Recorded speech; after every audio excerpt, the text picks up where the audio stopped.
Head scratcher after head scratcher. These are just the ones I wrote down. A head scratcher is a confusion I have, not everybody has, when I hear the teachings of Calvinists and the Reformed. And so I ask questions related to it. And total sovereignty. God controls all things meticulously. God has decreed it, and he knows exactly what choice you're going to make, and that decree can't be changed.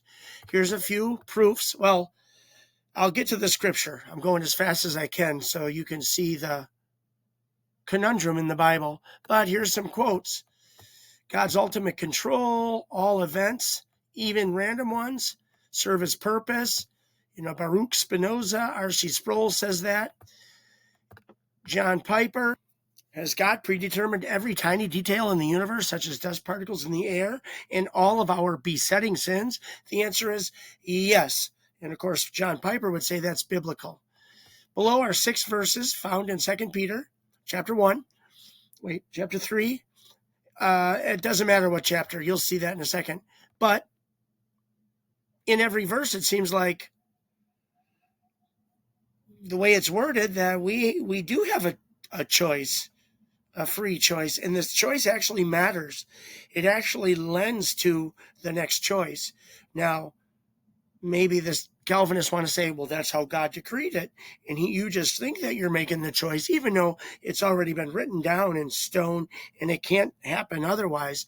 But he's got you thinking as if you're actually doing something, and reading the Bible, and making a choice, and thinking that you're actually living these things out. But it has been decreed. Again, that's confusion. That's chaos. That's my head scratchers. But, so, if he controls everything, if 2 Peter chapter 1, for this very reason, make every effort to add to your faith. Well, wait a second. What if God has decreed that I can't add much to my faith, even if I think I'm trying? Maybe he's decreed for me to be a low-end Christian who makes other people question their own Christianity or give them confidence in their Christianity because they see how low I am by decree. But if I read this verse, what do? That's crazy. The only thing that makes sense is free will and make every effort, speaking to the reader, to add to your faith. And then after that, add goodness. Well, wait a second.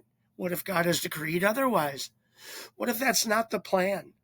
What if for me, my gift is, I don't know, serving hospitality, and I have no option in my Christian life because God's decreed a much different plan. But I read this and I just want this more than anything because now I have the Spirit, but I can't do any of it. But when you think about it from the position of free will, it makes sense. And I mean actual libertarian free will. Not that every decision's been decreed, and I get a sense that I'm making choices that matter, and they play into a life that sort of makes sense. Okay, and I'm supposed to, after making every effort for goodness, then make another effort to gain knowledge, and then make an effort for godliness and perseverance and self-control. And after I add to godliness, try to get, make every effort to get mutual affection, show brotherly love and love. Because if you possess these qualities in increasing measure, they will keep you from being ineffective and unproductive. Well, that raises a whole nother set of Calvinistic conundrums. Lies can't be true, because how can I be effective unless God has decreed it, first of all? I can't be effective. And I'm only going to be effective to the degree in which I've been decreed. And, whoever does not have these things is nearsighted and blind. Well, wait a second.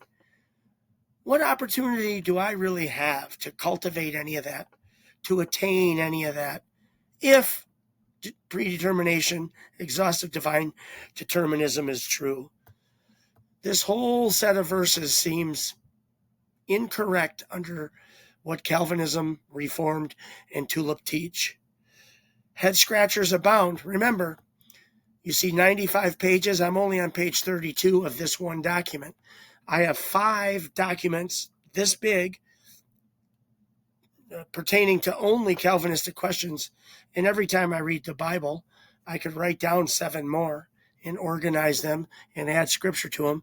But it takes time. It would take me more time to write these out and put scripture that defends against them than I have to live, breathe, eat, sleep, and try to, attain to goodness, knowledge, self-control, perseverance, godliness, etc. So the head scratchers abound. Sorry, I keep going into 5 minutes. I want them to be 3 minutes. I'm just so confused. Help me.